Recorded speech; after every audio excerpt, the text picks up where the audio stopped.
भक्ति भाव की वीडियोस देखने के लिए त्रिलोक चैनल को सब्सक्राइब करने के बाद घंटी का बटन दबाना ना भूलें।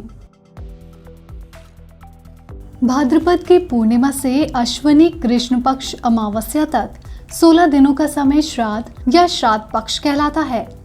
वैसे तो इस साल पितृपक्ष 2 सितंबर 2020 से शुरू होंगे, लेकिन श्राद्ध की शुरुआत 3 सितंबर 2020 से होगी, जो 17 सितंबर 2020 तक चलेंगे।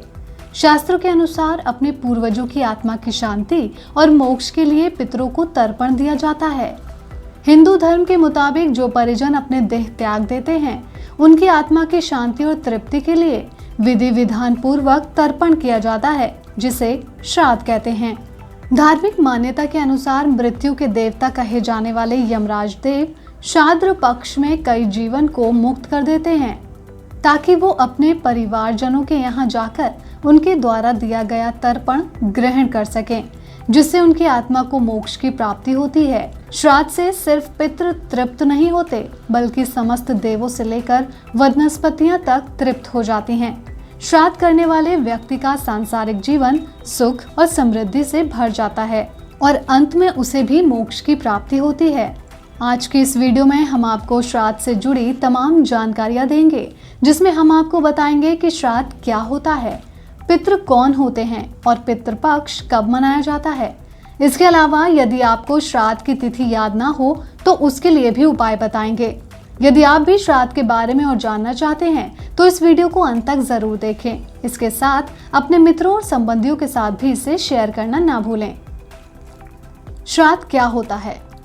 श्राद्ध का अर्थ है कि अपने कुल देवताओं, पितरों और अपने पूर्वजों के प्रति श्रद्धा और सम्मान प्रकट करना। हिंदू पंचांग की बात करें तो 16 दिनों तक की ये अवधि में श्राद्ध कर्म किए जाते हैं। इसे पितृपक्ष महालय श्राद्ध के नाम से जाना जाता है। मान्यता है कि श्राद्ध के दिनों में पितृदेव और उनके पूर्वज पृथ्वी पर सूक्ष्म रूप में आते हैं और प्रियजनों द्वारा किए जाने वाले तर्पण को स्वीकारते हैं। पितृदेव कौन होते हैं? परिवार के वे सदस्य जिनकी मृत्यु हो चुकी हो, चाहे वो विवाहित हो या अविवाहित, बुजुर्ग हो या बच्चा, महिला हो या पुरुष, उन्हें पितृ कहते हैं। यदि पितरों की आत्मा को शांति मिलती है तो घर में सुख शांति हमेशा के लिए बनी रहती है। पितरों के आशीर्वाद से सभी बिगड़े काम बनते हैं, लेकिन अगर आप अपने पितरों की अनदेखी करते हैं तो ऐसे में पितृ रुष्ट हो जाते हैं। लाख कोशिशों के बावजूद भी आपके काम बिगड़ने लगते हैं, आपके जीवन में कष्ट आने लगते हैं। ऐसे में कहा जाता है कि पितृदेव रुष्ट हो गए हैं और उनका पितृदोष परिवार पर लग रहा है।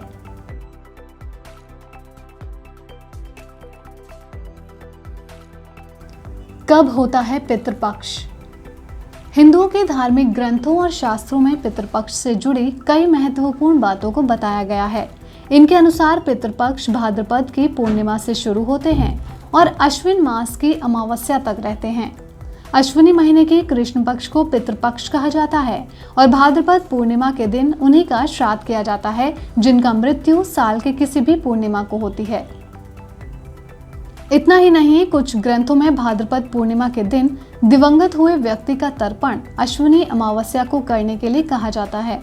शास्त्रों में इस बात पर विशेष जोर दिया जाता है कि साल के किसी भी पक्ष में जिस तिथि को कोई व्यक्ति अपना देह त्यागता है, उनका श्राद्ध कर्म पितृपक्ष की उसी तिथि को करना चाहिए। जब पितरों की श्राद्ध तिथि पता ना हो। यदि आपको अपने पितरों की तिथि का ज्ञान ना हो या किसी भूलवश आप अपने पितरों का तर्पण उनकी पितृ तिथि को करना भूल जाते हैं, इसका पश्चाताप करने के लिए शास्त्रों में एक उपाय बताया गया है, जिसके अनुसार जब किसी व्यक्ति को अपने पितरों या पूर्वजों के पितृपक्ष की तिथि का ज्ञान नहीं होता, तो ऐसे में अश्विनी अमावस्या को उनका तर्पण किया जा सकता है। तभी तो अश्विनी अमावस्या को सर्वपितृ अमावस्या भी कहा जाता है, क्योंकि इस दिन सभी पितरों का तर्पण करने का विधान है। इसके अलावा अगर किसी व्यक्ति की अकाल मृत्यु हो, किसी दुर्घटना में उसकी मृत्यु हो या उसने आत्महत्या कर ली हो, तो उसका श्राद्ध चतुर्दशी तिथि को किया जाता है। ऐसे ही जिस व्यक्ति को अपने माता पिता की पितृपक्ष तिथि पता हो, वो अपने पिता का श्राद्ध अष्टमी और माता का श्राद्ध नवमी तिथि को कर सकता है, या फिर दोनों का श्राद्ध अश्विनी अमावस्या को भी किया जा सकता है। तो आपको हमारा ये वीडियो कैसा लगा, हमें कमेंट कर जरूर बताएं। साथ ही इस वीडियो को लाइक और शेयर करना ना भूलें।